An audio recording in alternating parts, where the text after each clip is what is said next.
How to fix iPhone green screen issue. If you are experiencing a green screen issue on your iPhone, it can be caused by various factors including software glitches, hardware problems, or even a faulty display. This video is a short guide to solve this issue. The very first step you need to follow is force restart your iPhone. A simple force restart can resolve temporary glitches causing the green screen. To force restart your device, you have to simply press and quickly release the volume up button, and then press and quickly release the volume down button, and keep pressing and holding the side button until the Apple logo appears. Once the Apple logo appears with a black screen, you can release the side button.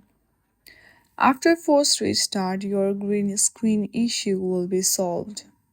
I hope you like this video. If you like this video, then please do not forget to like and subscribe to our channel. Thank you for watching.